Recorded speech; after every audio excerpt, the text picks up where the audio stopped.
Okay, today we're going to season the skillet. This is Christmas Eve 2008, and I thought, what a day to do it. I've taken this skillet all the way back down to metal. We're going to see how it does. I called Lodge Manufacturing, and they said that this would be quite acceptable. Probably have to season it 2 to 3 times, but it would be as good as new, if not better. Okay, now we're going to lightly grease our skillet.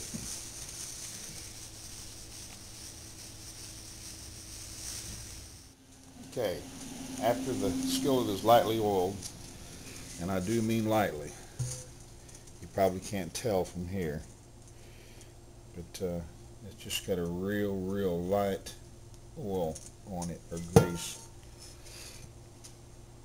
If this gets too heavy, it'll get sticky and it'll make a film on there, and that's what you don't want.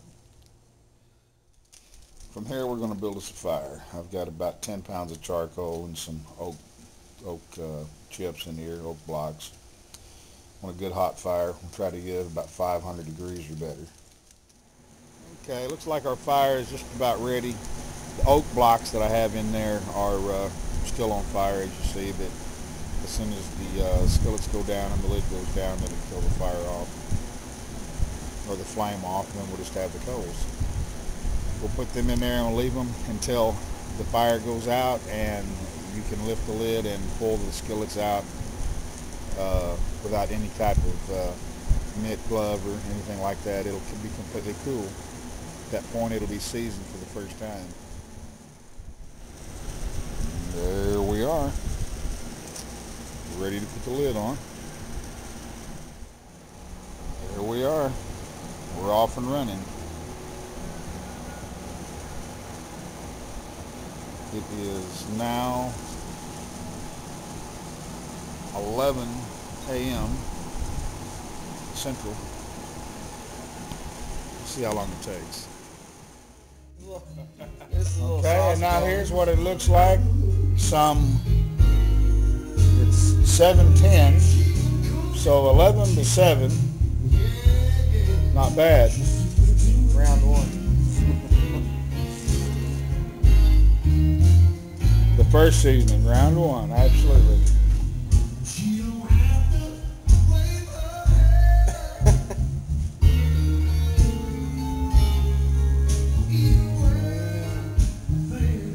That's a good looking skillet right there.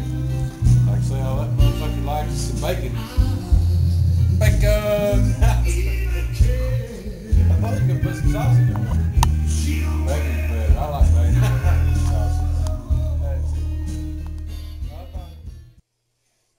Okay, now this is the third seasoning from the same skillet we started with. The lighting's probably a little bad. Notice this is an old Griswold. I don't know if that's going to show or not. The skillet is probably somewhere around 90 years old. I got it from a friend of mine whose grandmother had it in her estate, who had got it from her grandmother. But at any rate, the patina is going to be great in this after it's cooked with several times, I hope. This is the first. This is a kind of an experiment, and like I said, I'd call Lodge, and they said that there was absolutely no problem with doing this right here. So that I ought to have a lot of good cooking at it in the future. Hope that comes out. This skillet started out something like this one did right here. I don't know if you can see a lot of the corrosion, not corrosion, but the carbon buildup there on the handle. The inside of this one's really in great shape. It's just needing some oil to it. It's been under the cabinet for a while. As you can see, the carbon builds up here around the sides. You can't really even tell what it is. It's probably you know, a Griswold or Wagner. You can't tell. There's so much crud built up on it. That doesn't hurt it at all. That's a good looking skillet, regardless of the carbon buildup. A lot of times you'll get a lot of the carbon built up here on each sides of here. You'll get it on the sides. You get it around in here. At that point, when it happens, it's a good time usually to take it on down. Can't see. Maybe it'll come out better. Usually it doesn't though. But that's still got a lot of good use. Let me show you what that looks like when it's cleaned up. There we go. There's the same skillet. It's got a light coat of oil on it, of lard. I use Crisco. It doesn't seem to get too smelly after a while. But of course I use these every day. The bottom haven't changed, but you know, the bottom's not. I do, when I store them, I do keep oil on them, grease as well, to keep them from rusting, because they will rust.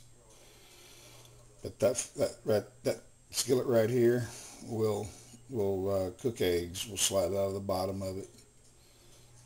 This is far, far, far from being refinished. This one, on the other hand, was in terrible shape. This one will look like this one.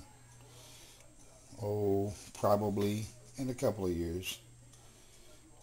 After plenty of use. Probably after I use that 5, 10, 20 times, it'll look like this one. So that's how you do it. Persevere. Season, season, season. Use it. Use it a lot. Use it often. Don't scrub it with steel.